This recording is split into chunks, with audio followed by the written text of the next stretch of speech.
qui est à côté de toi. Dis-lui, sois béni ce matin. Est-ce que tu crois que tu es réellement béni ce matin? Si tu le crois, nous acclamons très fort le Seigneur Jésus.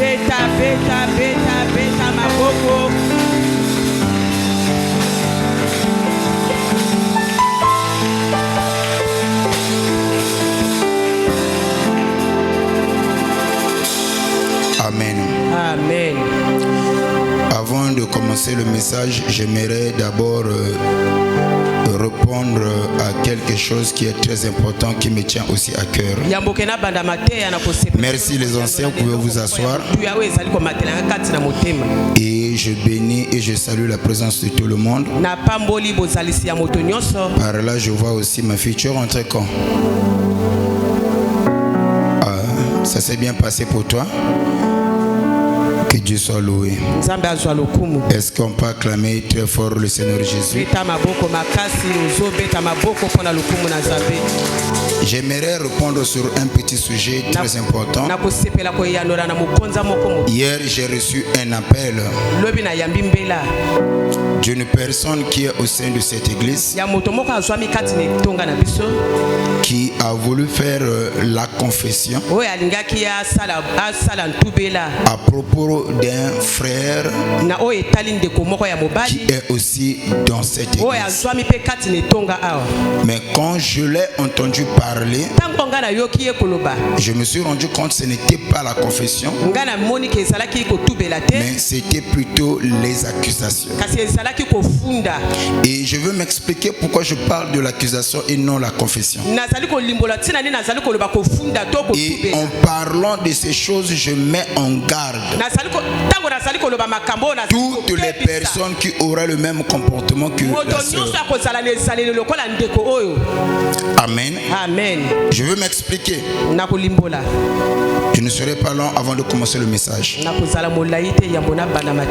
La sœur m'a appelé pour me dire que papa, elle était toute en larmes.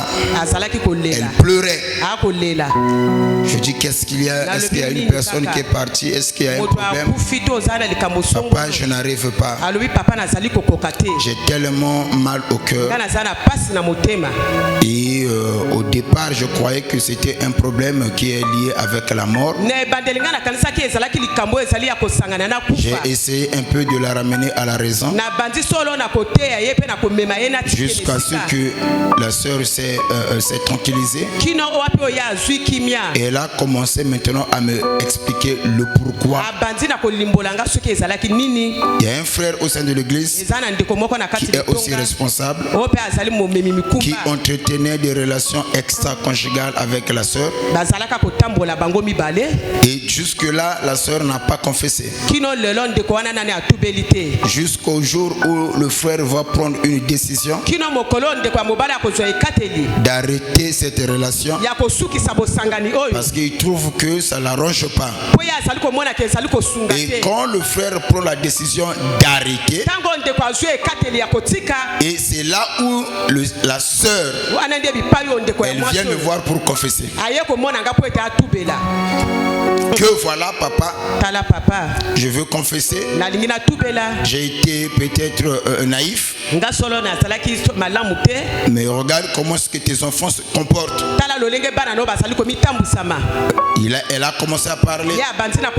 Pendant combien de temps elle a été naïf, que le frère l'a utilisé, et maintenant le frère ne veut plus d'elle. Cependant, le frère lui aurait promis pas mal de choses, et maintenant il se rend compte que c'était le temps pour elle de confesser. Entre nous, c'est la confession ou l'accusation.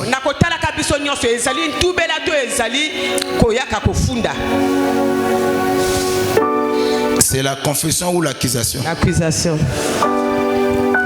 Si c'est était la confession. Dès le départ de votre relation. Pourquoi tu n'es pas venu? Dès que le frère a commencé à te courtiser. Là, l'esprit n'est pas monté à ta tête de venir confesser et dénoncer. Mais à quel moment tu viens pour confesser?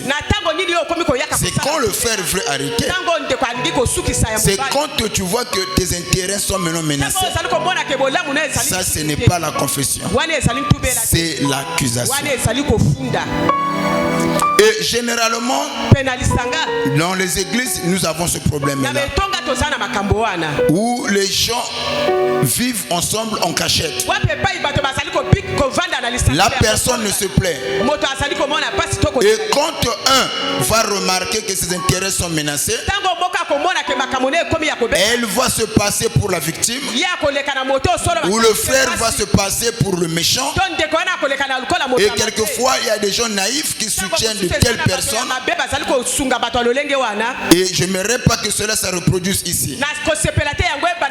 C'est ainsi que j'avais dit que l'église c'est un troupeau. Et dans ce troupeau, il y a un berger. Tu ne peux pas venir dans le troupeau d'un berger, prendre la brebis sans pourtant aviser le berger.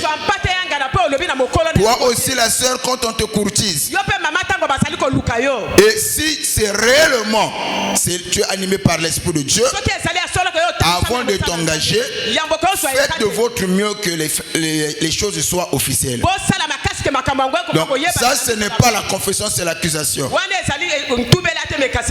Et à l'entrée de Dieu, je dis déjà, je rejette toutes ces choses-là. Et pour moi, je ne sanctionne pas le frère. Je n'ai rien entendu, je n'ai rien vu.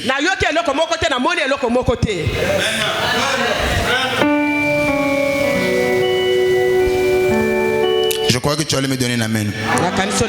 Généralement, ça arrive très souvent dans certains groupes, regroupements. Quand ça les arrange, ça ne parle pas.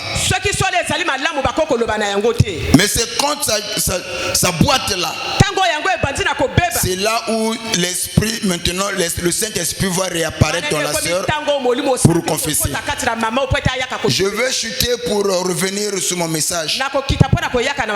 Quand nous avons commencé le ministère, on a eu affaire à ce genre de personnes. Il y avait une sœur dans notre église et cette sœur était la première à attirer les hommes. Elle va tout faire pour que toi, l'homme, que tu sois attiré par elle. Elle va te séduire. Et dès que tu vas commencer à manifester les sentiments pour elle,